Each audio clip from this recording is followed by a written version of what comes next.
ಪ್ರಭು ಯೇಸುವಿನಲ್ಲಿ ಅನುಗ್ರಹಿತರಾದ ಪ್ರಿಯರೇ, ಇಂದು ಪವಿತ್ರ ಶನಿವಾರ, ನಾಳೆ ಈಸ್ಟರ್ ಪ್ರಭುವಿನ ಪುನರುತ್ಥಾನದ ಹಬ್ಬವನ್ನು ನಾವು ಆಚರಿಸುತ್ತೇವೆ. ಬಹಳ ಪ್ರಮುಖ ದಿನದಲ್ಲಿ ಸಾಗುತ್ತಿದ್ದೇವೆ.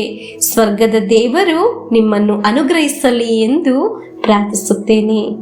ಈ ದಿನಗಳು ಅತಿ ಮುಖ್ಯವಾದ ದಿನವಾಗಿದೆ. ಇಂದು ನಾವು ಆಲಿಸುವ ದೇವರ ವಾಕ್ಯ 2 ಕೊರಿಂಥಿಯರಿಗೆ ಬರೆದ ಪತ್ರ 1ನೇ ಅಧ್ಯಾಯ 8 ಮತ್ತು 9ನೇ ವಾಕ್ಯವನ್ನು ನಮಗೆ ಆಲಿಸೋಣ. ಸಹೋದರರೇ, ಏಷ್ಯಾ ಪ್ರಾಂತ್ಯದಲ್ಲಿ ನಮಗೊದಗಿದ ಹಿಂಸೆ ಬಾಧೆಗಳು ನಿಮಗೆ ತಿಳಿದಿವೆಯಷ್ಟೇ. ಅಲ್ಲಿ ಸಹಿಸಲು ಅಸಾಧ್ಯವಾದಷ್ಟು ಸಂಕಟವನ್ನು ಅನುಭವಿಸಬೇಕಾಯಿತು. ನಾವು ಬದುಕುವ ಆಸೆಯನ್ನೇ ಬಿಡಬೇಕಾಯಿತು. ನಿಜವಾಗಿಯೂ ನಮಗೆ ಮರಣದಂಡನೆ ವಿಧಿಸಲಾಗಿದೆ ಎಂದು ಭಾವಿಸಿದೆವು. ಇದರಿಂದ ನಾವು ನಮ್ಮ ಸ್ವಂತ ಶಕ್ತಿಯನ್ನು ನಂಬಿಕೊಳ್ಳದೆ ಸತ್ತವರನ್ನು ಪುನರುತ್ಥಾನಗೊಳಿಸುವ ದೇವರಲ್ಲಿ ಭರವಸೆ ಇಡುವಂತೆ ಹೀಗಾಯಿತು. ಪ್ರಿಯರೇ, ಇದು ಸಂತ ಪೌಲರ ಸಾಕ್ಷಿಯಾಗಿದೆ.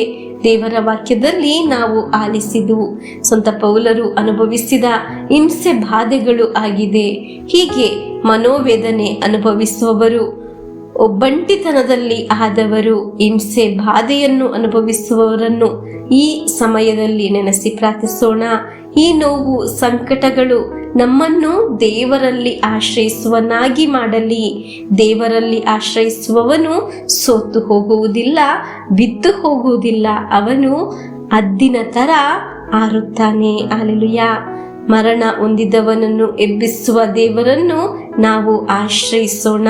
ಪ್ರಿಯರೇ, ಡೈಲಿ ಬ್ಲೆಸ್ಸಿಂಗ್ ಭಾಗವಾಗಿ ನಿಂತುಕೊಂಡು ದೇವರ ವಾಕ್ಯವನ್ನು ಆಲಿಸುವ ನಿಮ್ಮೆಲ್ಲರಿಗಾಗಿ ಈ ವಾಕ್ಯದಲ್ಲಿ ಪ್ರಾರ್ಥಿಸುತ್ತೇನೆ. ಈ ದಿನಗಳು ಯೇಸುವಿನ ಪಾಡು, ಮರಣ ಸ್ಮರಿಸುವ ದಿನವಾಗಿದೆ. ನಾಳೆ ನಾವು ಯೇಸು ಸ್ವಾಮಿಯ ಪುನರುತ್ಥಾನವನ್ನು ಧ್ಯಾನಿಸುವ ಸಮಯವಾಗಿದೆ. ಪ್ರಿಯರೇ, ನಮಗೆ ಅನೇಕ ಸಮಸ್ಯೆಗಳು, ನೋವುಗಳು ಇಲ್ಲವೇ? ನಮಗೆ ಈ ನಿಮಿಷ ಪ್ರಾರ್ಥಿಸೋಣ. ಪ್ರಭುವೇ, ಮರಣ ಹೊಂದಿದವರನ್ನು ಮರಳಿ ಎಬ್ಬಿಸುವ ದೇವರಲ್ಲಿ ನಾನು ನನ್ನ ಕುಟುಂಬ ಆಶ್ರಯಿಸುತ್ತಿರುವುದು. ನಿಮ್ಮ ಅನುಗ್ರಹವನ್ನು, ಆಶೀರ್ವಾದವನ್ನು ನಮಗೆ ನೀಡಿರಿ. ಸಂತ ಪೌಲನು ಕಷ್ಟಗಳಲ್ಲಿ ದೇವರಲ್ಲಿ ಆಶ್ರಯಿಸಿದ ಅದೇ ಅನುಗ್ರಹ ನಮಗೂ ನೀಡಿರಿ. ಅದೇ ಕೃಪಾ ವರದಾನಗಳನ್ನು ನಮಗೆ ನೀಡಿರಿ ಎಂದು ಪ್ರಾರ್ಥಿಸಿ ಪ್ರಭು ಯೇಸುವಿನ ಆಶೀರ್ವಾದವನ್ನು ಸ್ವೀಕರಿಸೋಣ. ನನ್ನ ಯೇಸುವೆ, ಸ್ತೋತ್ರ. ಒಳ್ಳೆಯ ಒಂದು ದಿನವನ್ನು ನಮಗೆ ನೀಡಿದ್ದಕ್ಕಾಗಿ ಸ್ತೋತ್ರ ಯೇಸುವೆ. ಹಲ್ಲೆಲೂಯಾ, ಆಮೇನ್. ನಮ್ಮೇ ಪ್ರಭು ಯೇಸು ಕ್ರಿಸ್ತರ ವರಪ್ರಸಾದವು, ದೇವರ ಪ್ರೀತಿಯು, ಪವಿತ್ರಾತ್ಮರ ಅನ್ಯೋನ್ಯತೆಯು ನಿಮ್ಮೊಡನ ಇರಲಿ.